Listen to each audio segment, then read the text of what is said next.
네, 오늘 우리에게 주시는 하나님의 말씀은 잠언서 2장 1절에서 8절 말씀입니다. 구약성경 912페이지에 있습니다. 잠언서 2장 1절부터 8절까지 우리 같이 한 목소리로 읽습니다.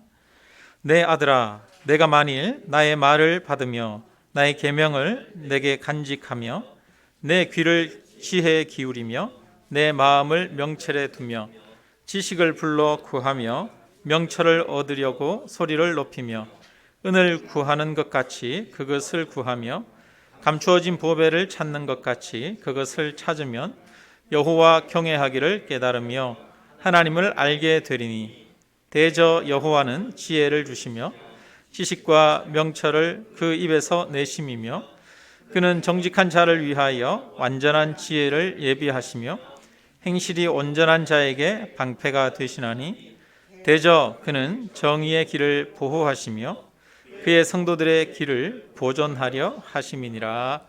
아멘. 네, 할렐루야. 오늘은 어버이 주일입니다. 또 5월은 가정의 달이기도 한데요. 또 오늘 또 특별히 의미 있게 오랜만에 우리 박지혁 성도님, 강미혜 성도님께서 2층에 우리 하은이를 데리고 이렇게 예배에 나오셨어요. 더 반갑고 또 가정의 달 같은 느낌이 좀 많이 들기도 하고 그러네요. 여러분, 우리는 성공적인 인생을 살고 싶어 합니다. 그러면 우리는 그러면 성공이라고 하는 것은 무엇일까? 이거에 대해서 한번 생각해 볼 필요가 있습니다. 여러분, 돈을 많이 벌면 성공한 인생입니까? 학위를 따고 또 좋은 어떤 직장을 가지면 성공한 인생입니까? 잠언은 이 성공한 삶에 대해서 이야기를 우리에게 하고 있습니다. 그래서 성공한 삶의 4가지 측면을 이야기를 합니다. 첫 번째는 자신에게 주신 재능, 그것을 잘 발휘하는 것, 그것을 성공이라고 이야기하고 있고요. 또 두 번째는 좋은 관계를 맺는 것을 말합니다.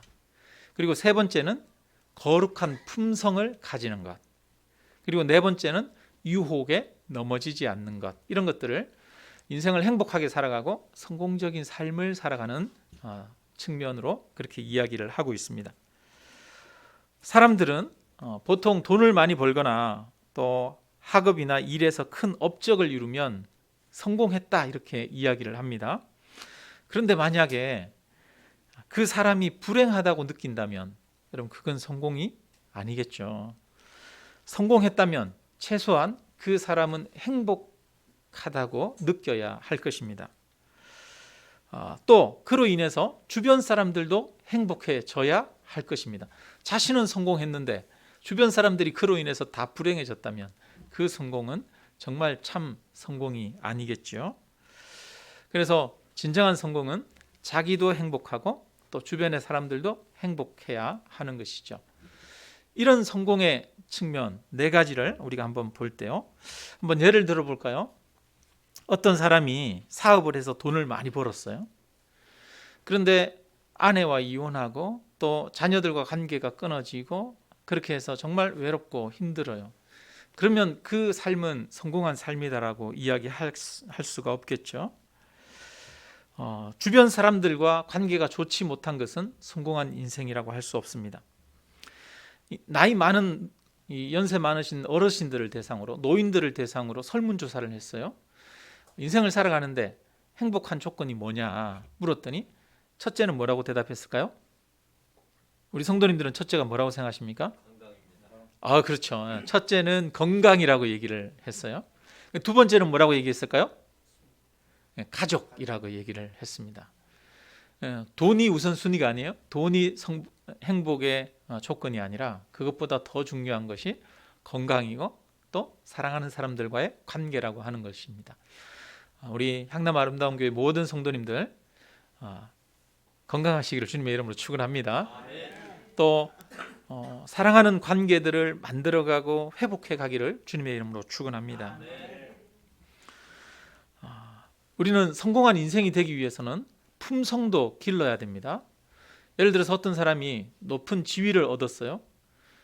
회사에서나 아니면 정부 관료 조직에서 높은 지위를 얻었는데 그 사람들이 부하 직원들에게 매일 욕을 하고 다니고 부하 직원들을 핍박하고 비난하고 그렇게 한다면, 잔인하게 대한다면, 그래서 부하 직원들이 그 앞에서는 굽신거리고 순종하는 것처럼 하지만 뒤에서는 다 손가락질하며 그를 비난한다면 그는 성공한 인생이다라고 할 수 없을 것입니다. 훌륭한 인격, 훌륭한 품격을 가지지 못하면 그는 성공한 인생이 아닌 것이죠. 그리고 네 번째로, 성공한 사람은 유혹에 넘어가지 않는 어떤 바른 굳건함이 있어야 합니다. 예전에 보니까 여러 신문 기사를 보다 보니까 우리나라의 중소기업 사장님이 성공하고 돈을 많이 번 이런 사장님이 해외 골프 여행을 갔다가 거기서 한 미모의 여인을 만나는 바람에 수십억 원을 날렸다라고 하는 그런 기사를 본 적이 있어요. 우리나라의 대기업 총수가 우리가 수면 내시경 할 때 맞는 그 약 프로포폴, 그거를 막기 위해서 성형외과를 전전긍긍하고 찾아서 다닌다는 그런 뉴스를 접한 적도 있습니다. 돈도 있고 명예도 있지만 세상에 여러 가지 유혹, 미혹 이런 것들에 약해요. 그래서 무엇인가에 중독돼 있고 빠져 있어요. 쓰러져요. 그러면 그 사람은 성공한 인생이라고 할 수가 없을 것입니다. 그래서 잠언서에는 이 네 가지를 많이 말하고 있습니다. 게으르지 말고 부지런하라 이야기를 합니다. 그래서 자신의 일에, 자신의 삶에 있어서 성취를 하고 자신에게 주어진 재능을 발휘할 것을 말씀하고 있습니다. 또 부부관계에 사랑이 있고, 부자관계에 존경이 있고, 형제관계가 우호적이고, 또 이웃과 원만하고 긍휼을 베푸는 삶을 살라고 말씀합니다. 사람들에게 친절하고 인자하고 또 사려 깊고 온유하고 겸손한 품격을 가지라고 말합니다. 그리고 유혹에 넘어가지 않기 위해 자신의 약함을 알고 항상 유혹을 조심하라고 말씀하고 있습니다. 옛날에 한양에 보면은 동대문, 서대문, 남대문, 북대문 이런 대문들이 있었지 않습니까? 이 대문들을 외적이 오면은 굳게 닫아 걸고 그 대문을, 성벽을 지키고 대문을 지켰는데, 예를 들어서 4개 대문 중에 3개 대문은 잘 지켰는데 1개 대문이 뚫리면 그 성은 어떻게 될까요? 지켜질 수가 없죠. 함락이 되어지는 것이죠. 자동차가 있는데 자동차가 굴러가다가 한 바퀴가 펑크가 났어요. 3바퀴는 멀쩡해도 한 바퀴가 펑크가 나면 그 자동차는 멈추어 버릴 수밖에 없는 것이죠. 우리 인생은 그런 측면이 있어요. 우리 인생은 어떤 한 부분에서 크게 어떤 문제가 생기면 다른 삶의 전체가 문제가 생기고 어려워지는 그런 것이 우리 인생입니다. 그래서 우리 인생은 마치 자동차가 4바퀴가 다 굴러가야 하는 것처럼 한 부분에서만 특별하게 잘 되는 것이 아니라 모든 삶의 부분을 잘 가꾸고 돌보아야 할 필요가 있습니다. 혹시 그동안 내가 소홀했던 부분은 없는지 한번 되돌아보는 그런 저와 여러분이 되시기를 바랍니다. 그래서 우리에게 주어진 일과 재능을 실현하고 내 능력을 발휘하는, 사회적인 성취를 이루는 이런 데에서 나는 성실하게 노력하고 있는가? 또 좋은 관계를 맺고 있는가? 훌륭한 품성을 가지고 있는가? 나에게 유혹에 넘어가는 약한 면들은 없는가? 이런 것들을 돌아보고 이 4가지 가운데 혹시 나에게 무너졌던 문들이 있다면 그 문들을 새롭게 세우는 그런 시간들이 되시기를 주님의 이름으로 축원합니다. 이렇게 이 성공을 여러 가지 측면으로 이 잠언서에는 이야기를 하고 있으면서 이 여러 가지 측면의 이 성공을 이루어가는 것을 지혜라고 이야기를 합니다. 그리고 이 지혜는 어디서부터 오느냐? 바로 하나님으로부터 온다라고 이야기를 하고 있어요. 그래서 잠언 1장부터 9장까지 계속 지혜를 이야기를 하고 있습니다. 지혜를. 그리고 그 지혜를 얻기 위해서 내 귀를 기울이고 내 마음을 지혜에 두라라고 이야기를 합니다. 우리가 1장 7절을 우리 한번 같이 읽어보겠습니다.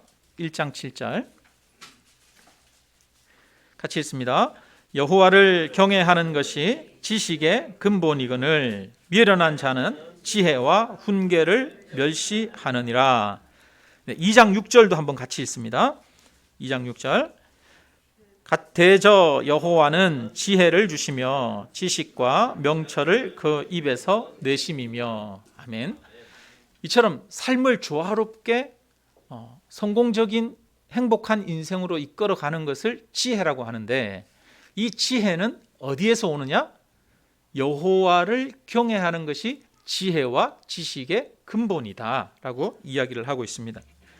그래서 참된 지혜는 하나님을 경외하는 데서 오는 것입니다. 하나님을 경외한다는 것은 하나님을 사랑하고 두려워하고 따르는 것을 경외한다고 말합니다. 그래서 우리는 하나님의 말씀을 듣고 진심으로 순종하는 것, 그것이 사실은 경외하는 것입니다. 우리가 하나님과의 관계에서 성공할 때 인생에서도 성공할 수 있습니다. 지난주에 제가 말씀을 드렸죠. 하나님이 에덴 동산을 만드실 때 에덴 동산의 다른 짐승들은 다 암수 한 쌍으로 먼저 만들었는데, 사람을 만드신 내용을 보면 처음에 아담을 만들고 아담이 에덴 동산을 막 돌보게 하시다가 나중에 독처하는 것이 좋지 못하여 하와를 그 갈빗대로 만드십니다. 하나님은 아담을 먼저 만드셨어요. 그래서 에덴 동산을 관리하는 역할들을 맡기셨어요. 왜 하나님은 먼저 아담을 만드셨을까요? 동물들과 다르게. 그 이유는 다른 사람과의 관계, 아내와의 관계가 우선이 아니라 하나님과의 관계가 우선이라고 하는 사실을 보여주기 위한 것입니다. 그래서 우리는 하나님과 나와의 관계가 바르게 되어야 됩니다. 하나님과 나와의 관계, 여러분, 하나님과 우리의 관계가 어떤 관계입니까? 하나님을 우리의 아버지라고 하고 우리는 하나님의 자녀입니다. 그래서 하나님과 우리의 관계는, 나와의 관계는 부자 관계죠. 자녀 관계예요. 인간에게 있어서 가장 근본적인 관계는, 기초적인 관계, 처음 태어나서 처음 맺는 관계는 부모와 자식 간의 관계입니다. 형제 간의 관계는 좀 더 있어야 형제 간의 관계가 맺어지죠. 둘째가 태어나야 형제 관계도 생기고 그러는 것이죠.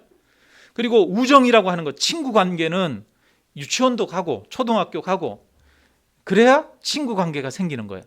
이성 관계는 이제 청소년 시절이 되고 그 다음에 또 이 성년이 되고 그러면 이성 관계가 생기는 거죠. 태어나자마자 인간은 가장 기본적으로 먼저 부자 관계, 부모와 자식 간의 관계가 형성이 됩니다. 근데 하나님은 우리에게 뭐라고 그러냐면, 하나님은 아버지시고 너희는 나의 자녀라 라고 말합니다. 하나님과 나와의 관계가 부자 관계. 우리의 삶에 있어서 가장 먼저 이루어져야 되는 기초적인 관계는 바로 부자 관계입니다. 부자 관계. 부모와 자식 간의 관계입니다. 부모와 자식 간의 관계가 바르게 세워져야 다른 관계들도 바르게 세워질 수 있습니다.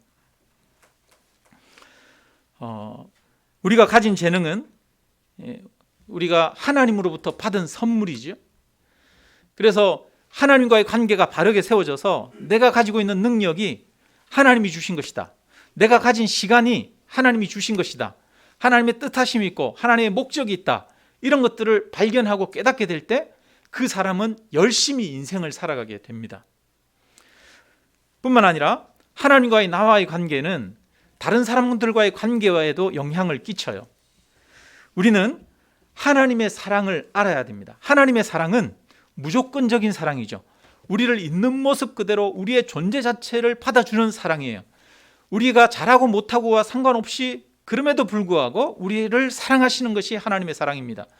이 하나님의 사랑을 우리는 깨달아야 합니다. 그래야 내가 존귀한 자라는 것을 알게 돼요. 내가 존귀하고 사랑받는 자라는 것을 알아야 다른 사람을 사랑할 수가 있습니다. 하나님은 사람을 하나님의 형상대로 지었다라고 말합니다. 저와 여러분은 하나님의 형상으로 지음받은 자입니다. 뿐만 아니라 저 들판에 있는 다른 모든 사람들도 하나님의 형상으로 지음받은 사람들입니다. 가난하거나 또 여러 가지 병들었거나 사회적으로 무시당하는 사람들도 그들 안에 하나님의 형상이 있습니다. 그래서 우리는 세상 모든 사람들을 존경하고 사랑하고 또 그들과 아름다운 관계를 맺을 수가 있는 것이죠. 사람들과 아름다운 관계를 맺을 수 있는 기초가 어디에 있느냐? 하나님을 믿는 신앙에 있다고 하는 것입니다. 뿐만 아니라 우리는 하나님을 믿을 때에 거룩한 성품, 훌륭한 성품을 가질 수 있습니다. 우리는 하나님의 크심을 믿습니다. 하나님의 전능하심을 믿습니다. 그 하나님의 전능하심 앞에 우리가 얼마나 연약한 자인지, 얼마나 부족한 자인지 우리는 깨닫습니다. 하나님 앞에 설 때에 인간은 절대적인 겸손을 배울 수 있습니다.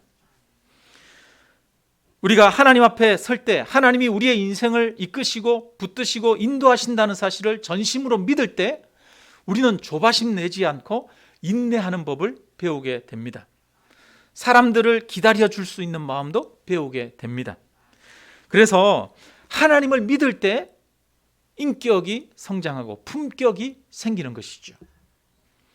뿐만 아니라 하나님을 믿을 때 우리는 유혹 가운데서 우리의 삶을 지킬 수 있습니다. 하나님은 지금도 살아계셔서 우리를 지키시고 돌보고 계십니다.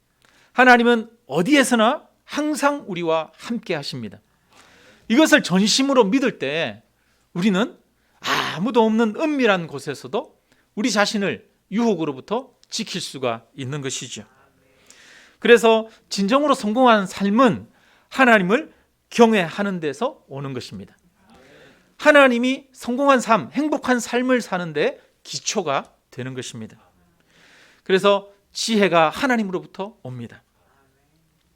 우리 2장 1절을 한번 같이 읽겠습니다. 2장 1절. 내 아들아, 내가 만일 나의 말을 받으며 나의 계명을 내게 간직하며. 여기 보니까 내 아들아 이렇게 말하고 있어요. 잠언 1장 8절을 우리 같이 한번 읽겠습니다. 1장 8절입니다. 내 아들아, 내 아비의 훈계를 들으며 내 어미의 법을 떠나지 말라. 잠언에 보면은요, 여러분 계속 아들아 이렇게 얘기하고 내 아비의 말을 들으며 어미의 훈계를 떠나지 말라 이런 말씀을 계속하고 있어요. 아들, 아비, 어미에 대해서 이야기를 하고 있습니다. 이것은 육신의 아버지, 어머니를 이야기하는 것이기도 합니다. 여러분, 부모님의 교훈과 훈계를 잘 들을 때 듣는 자녀가 지혜로운 자녀라고 성경은 이야기를 하고 있습니다. 이것을 통해서 우리는 아버지와 어머니의 훈계와 양육이 얼마나 중요한지를 알 수 있습니다. 그런데 여기에서 말하는 아버지와 훈계, 교훈은 단순히 부모님이 그냥 감정대로 부모님이 하시는 말씀을 들으라라고 이야기하는 게 아닙니다. 아버지는, 어머니는 누구를 대리하는 자이냐? 바로 하나님을 대리하는 역할을 하는 겁니다. 구약시대에 하나님을 경외하는 법을 배우는 것은 아버지와 어머니를 통해서 배웠습니다. 우리는 여러분 이 성경책이 지금 있잖아요. 이렇게 누구나 다 읽을 수 있어요. 구약시대 때는 이렇게 기록된 성경책을 가지고 있는 사람들이 없어요. 하나님의 말씀 10계명이라고 하는 것은 어떻게 알려지느냐? 그 어머니가, 아버지가 외운 것들을 자식에게 전달해주고 전달해줘서 아는 것이죠. 구약시대에는 하나님에 대해서 배우고 또 계명에 대해서 배우는 방법은 그 부모를 통해서 귀로 듣는 것을 통해서 이루어졌습니다. 눈으로 보고 읽는 것을 통한 것이 아니라 귀로 듣는 것을 통해서 이루어진 거예요. 부모님을 통해서 하나님의 말씀이, 계명이 자녀들에게 전수되었습니다. 그래서 이 어린 시절에 우리는 부모님으로부터 하나님의 말씀을 배우고 그 훈계를 듣는 것이 우리에게 너무나 중요한 것입니다. 어린 시절에 부모님과의 관계는 대인 관계뿐 아니라 하나님과의 관계에도 영향을 끼칩니다. 요즘은 우리가 성경책이 있어서 교회 안 다니고 부모님이 교회 안 다녀도 또 교회를 다닐 수 있고 하나님을 만날 수 있고 알 수 있는 그런 시대긴 하죠. 저도 부모님이 교회 안 다닐 때 먼저 교회를 다녔거든요. 지역에 있는 그 교회를 통해서. 그래서 꼭 부모님이 아니어도 하나님을 만날 수 있는 통로들이 많이 있어요. 그러나 이제 구약시대 때는 그런 통로가 없었죠. 그러나 그럼에도 불구하고 오늘날도 여전히 부모님과 자식의 관계는 정말 중요합니다. 하나님을 믿는 신앙에도 영향을 끼쳐요. 그래서 부모님과 관계가 좋지 못하면 하나님을 믿는 믿음을 가지는 데에도 부정적인 영향을 끼친다고 합니다. 히틀러나 마르크스 그리고 사르트르 같은 시대 이단자들이 있어요. 어떤 그 시대와 전통을 완전히 무시하고 어떤 이단적인 사상이나 생각들을 만들어내는 이런 사람들이 있는데, 이런 사람들은 대부분 아버지가 부재하거나 아버지와의 사이가 좋지 않다는 그런 특징이 있습니다. 그래서 부모님과 관계는 우리 인격 형성에 가장 기초적인 영향을 끼칩니다. 신앙도 마찬가지죠.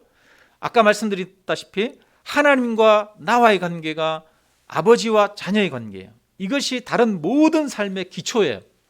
그것처럼 우리가 인간적인 삶에 있어서도, 이 세상에서의 삶에 있어서도 부모님과 나와의 관계가 다른 모든 삶의 기초를 이루기도 합니다. 그래서 오늘날도 여전히 부모님과 신뢰 관계 속에서 부모님으로부터 하나님의 말씀을 듣고 배우는 것은 너무나 중요한 것입니다. 하나님은 우리 부모들에게 하나님의 말씀을 맡기셨습니다. 우리 부모들은 자녀들의 육체를 돌보고 필요를 공급할 뿐 아니라 자녀들의 영적인 면도 돌보고 필요들을 공급해 주어야 합니다. 더더구나 어릴 때일수록 더 그렇습니다. 여러분, 오늘이 어버이날입니다. 어버이날. 자녀들이 부모님을 공경하고 감사하는 날이기도 하죠. 그런데 한편으로 부모된 우리 입장에서는 다시 한번 내가 부모로서의 사명과 역할을 잘 감당하고 있는지 돌아보는 그런 날이 되어야 될 줄로 믿습니다. 하나님은 우리를 부모로 부르셨습니다. 하나님이 우리에게 맡겨주신 사명, 자녀에게 하나님의 말씀을 가르치고 훈계해야 할 사명을 우리에게 주셨습니다. 그것을 잘 감당하고 있는지 돌아보시기 바랍니다. 저는 최근에 이 그리스도인 부모님들의 이 교육 풍토를 보면서 참 안타까움을 많이 느낍니다. 예전에는 중학교, 고등학교 이렇게 다닐 때, 저가 이제 고등학교 다닐 때 고등학교에서 야간 자율학습 시간이 매일 10시 반까지 있었어요. 자취를 하면서 혼자서 연탄불에였는데 연탄불을 갈아가면서 자취하고 10시 30분까지 야간 자율학습하고 아침에 밥 해먹고 학교 가고 이렇게 혼자서 지내면서 일주일 내내 그렇게 지내고, 토요일 날도 수업이 그때는 있었어요. 토요일 날 수업하고 토요일 날도 오후에 자습 시간이 3시 4시까지 있었어요. 그거 끝나고 이제 집에 가서 그 다음 날이 주일인데, 주일이면 아침 교회 가서 어른 예배 드리고 오후에 학생 예배 드리고 저녁에 어른 예배 참석하고 그 다음에 다시 김천으로 나와서 자취방에 와서 그 다음 날 또 학교 가고 그렇게 생활을 했어요. 시험 기간이 되면은, 시험 기간이라고 해서 교회를 안 가고 이런 거를 몰랐어요. 시험 기간에도, 중간고사, 기말고사 기간에도 무조건 교회 가서 오전 예배, 학생부 예배, 어른 예배, 저녁 예배까지 드리고 그 다음에 집에 와서 밤새서 공부하고 시험을 쳤어요. 그때 제 주변에 있는 이 교회 다니는 학생들이 대부분 그렇게 신앙생활을 하면서 지냈어요. 그래서 청소년부 시절부터 하나님 앞에 나아가고 예배드리는 삶이 가장 우선이라고 하는 것을 그때는 배웠습니다. 근데 어느 순간인가 이런 것들이 우리 사회에서 많이 무너졌어요. 요즘 교회 학교 청소년부가 보면은요, 뭐 코로나 시대라고 그런 것도 있지만 코로나 시대 이전부터도 제가 이렇게 보니까 고3이 되면 청소년부 학생들이 교회를 안 나와. 고3이 되면 주일날 다 학원을 가더라고요. 그것이 당연시되는 그런 모습을 보게 됩니다. 신앙을 최우선으로 하던 가정의 교육이 많이 무너져 내렸습니다. 많은 믿음의 가정들도 신앙이 최우선이 아니라 학교 성적이나 여가 활동이 우선이 되는, 자기 개발이 우선이 되는 그런 시대가 되었습니다. 그러면서도 우리 부모님들은 자녀들이 성공적인 인생을 살기를 원하고 있습니다. 정말 과연 이것이 성공적인 인생을 살도록 가르치는 것인지 다시 한번 심각하게 우리는 돌아보아야 하겠습니다. 우리 부모님들이 먼저 내가 신앙을 최고의 가치로 생각하고 있는지, 하나님을 경외하는 것이 지혜와 지식의 근본이고 하나님을 경외하는 것이 행복하고 아름다운 인생을 살아가는 참된 길인 것을 정말 믿고 있는지 다시 한번 돌아보시기를 바랍니다. 1장 20절, 21절 우리 함께 읽겠습니다. 1장 20절, 21절 같이 읽습니다. 지혜가 길거리에서 부르며 광장에서 소리를 높이며 시끄러운 길목에서 소리를 지르며 성문 어귀와 성중에서 그 소리를 발하여 이르되. 아멘. 여기는 지혜를 의인화해서 이야기를 하고 있어요. 그래서 지혜가 사람들을 길거리에서 부른다 이렇게 말하고, 광장에서 소리를 높인다. 여러분 점점 증가하고 있죠. 그 다음에 시끄러운 길목에서 소리를 지르고 성문 어귀와 성중에서 그 소리를 발한다라고 이야기합니다. 지혜가 점점 더 크게 사람들에게 호소하고 부르짖고 외치고 있습니다. 지혜가 사람들에게 간절하게 사람들을 부르고 있어요. 지혜에 귀를 기울이라는 것입니다. 제발 좀 소리를 들으라는 거예요. 그런데 이 지혜는 지금 어디에 있습니까? 특별한 곳에 있는 것이 아닙니다. 어디에 있어요? 길거리에, 광장에, 길목에, 성문과 성중에 어디에나 지혜가 있습니다. 거기에서 지혜가 외치고 있어요. 그런데 사람들이 이 지혜에 귀를 기울이지 않는 것입니다. 그러면 지금 문제는 무엇입니까? 지혜가 어디에 있는지 몰라서 문제입니까? 지혜가 없어서 문제입니까? 아니에요. 문제는 뭐냐? 사람들이 듣지 않아서 문제인 것이죠. 이 지혜를 우리는 하나님으로 이해할 수도 있습니다. 하나님은 지금도 우리에게 부르고 외치고 소리치고 계십니다. 하나님이 안 계셔서 우리가 듣지 못하는 것이 아닙니다.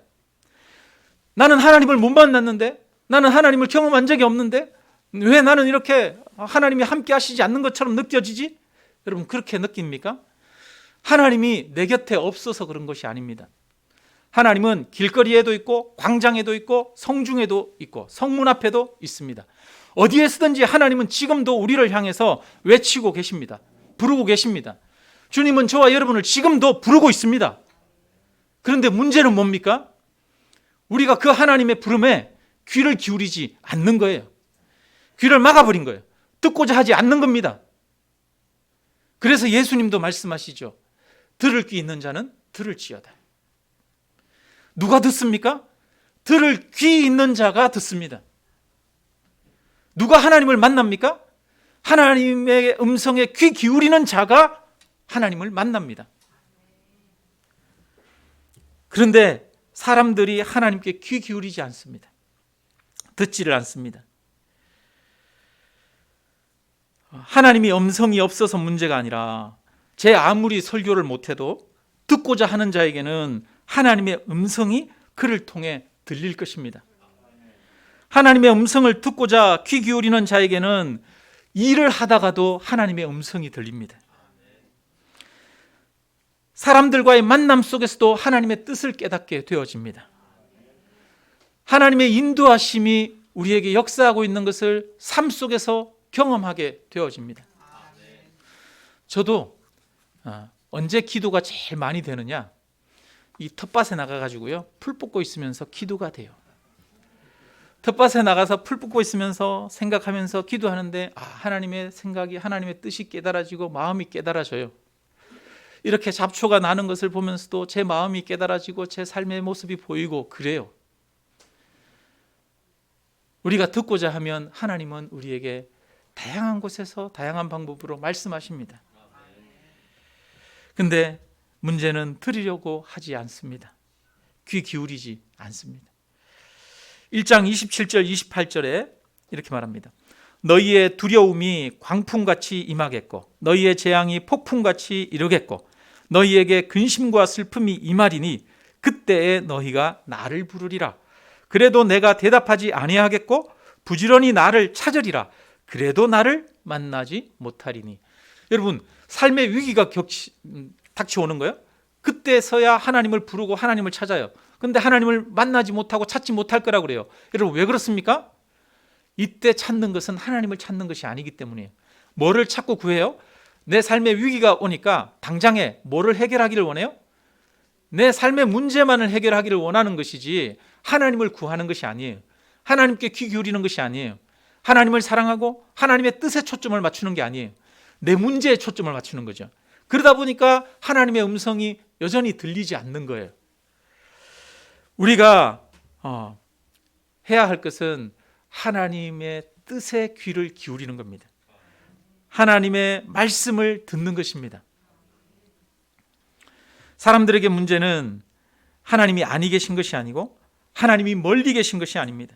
하나님은 항상 계시고 가까이 계시고 우리를 향해서 부르고 계시는데 우리가 전심으로 하나님을 찾지 않는 것이 문제입니다. 그래서 잠언 8장 17절에서는 이렇게 말해요. 나를 사랑하는 자들이 나의 사랑을 입으며 나를 사랑하는 자, 하나님을 사랑하는 자들이 하나님의 사랑을 경험합니다. 나를 간절히 찾는 자가 나를 만날 것이니라. 하나님을 간절히 찾는 자가 하나님을 만납니다. 여러분, 하나님을 만나고 싶으십니까? 하나님이 주시는 축복, 정말 성숙하고 성공적인 인생을 살고 싶으십니까? 하는 일에 있어서 성취를 이루고 관계의 축복을 누리고 훌륭한 성품으로 성숙해지고 세상의 유혹을 이기는 삶을 살기 원하십니까? 그렇다면 전심으로 하나님을 찾으십시오. 하나님의 계명에 귀를 기울이십시오. 하나님을 경외하여 그 말씀을 순종하고 따르십시오. 이것이 지혜와 지식의 근본이고 행복의 참된 길입니다. 하나님이 역사하지 않는 것이 문제가 아니라 우리가 하나님을 찾지 않는 것이 문제입니다. 찾아도 우리가 나를 위해서 나의 유익만을 생각하면서 찾기 때문에 문제입니다. 하나님께 초점을 맞추지 않고 나에게 초점을 맞추기 때문에 문제죠. 하나님이 능력이 없는 것이 아니라 우리가 하나님께 순종하지 않기에 하나님의 능력이 나타나지 않는 것입니다. 우리 2장 4절 5절 같이 한번 읽어보겠습니다. 2장 4절 5절 같이 읽습니다. 은을 구하는 것 같이 그것을 구하며 감추어진 보배를 찾는 것 같이 그것을 찾으면 여호와 경외하기를 깨달으며 하나님을 알게 되리니. 아멘. 무엇처럼 구하래요? 은을 구하는 것 같이 지혜를 구하고 은을 구하는 것 같이 하나님을 구하라는 겁니다.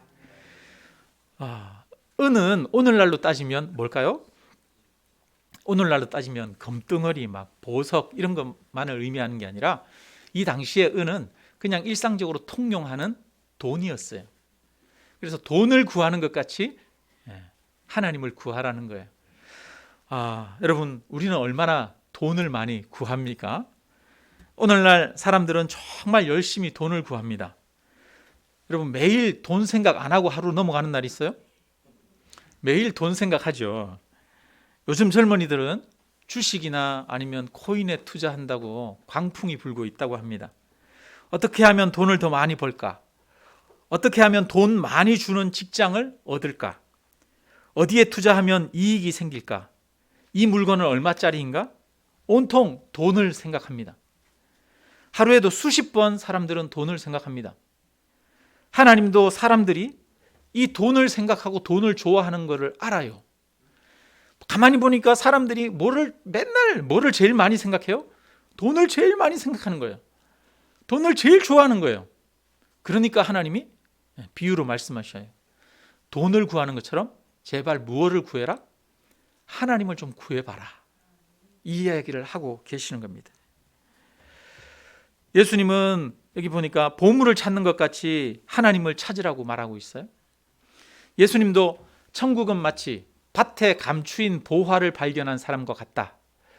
그래서 보화를 발견한 사람은 자신의 전부를 팔아서 그 밭을 산다라고 말합니다. 자신의 모든 것들을 다 팔아서 하나님을 구하는 거예요. 그 밭을 사는 것이 최우선순위가 되는 것이죠. 그렇다면 우리가 우리의 모든 것을 투자하고 자신의 최우선순위로 찾고 구해야 하는 것은 하나님을 경외하는 것입니다. 하나님을 아는 것입니다. 하나님을 알고 하나님을 경외하는 것이 내 삶의 1순위가 되어야 합니다. 인생의 참된 성공은 하나님을 찾고 구하는 자에게 주어집니다. 잠언이 얘기하는 핵심이에요. 잠언이 얘기하는 핵심이에요. 세상에서도 자기가 원하는 것이 있으면 그것을 찾고 구해야 합니다. 시험에 합격하기를 원하는 사람은 열심히 공부해야 돼요. 찾고 구해야 돼요. 많은 수확을 얻기 원하는 사람은 열심히 씨를 뿌리고 돌보고 가꾸어야 합니다. 구해야 합니다. 마찬가지로 하나님도 찾고 구할 때 만날 수 있는 거예요. 전심을 다해서 찾고 구해야 됩니다. 그런데 여러분, 찾을 때 내가 찾는 그것을 얻을 수 있는 그곳에 가서 찾아야 돼요. 엉뚱한 데 가서 찾으면 안 돼요.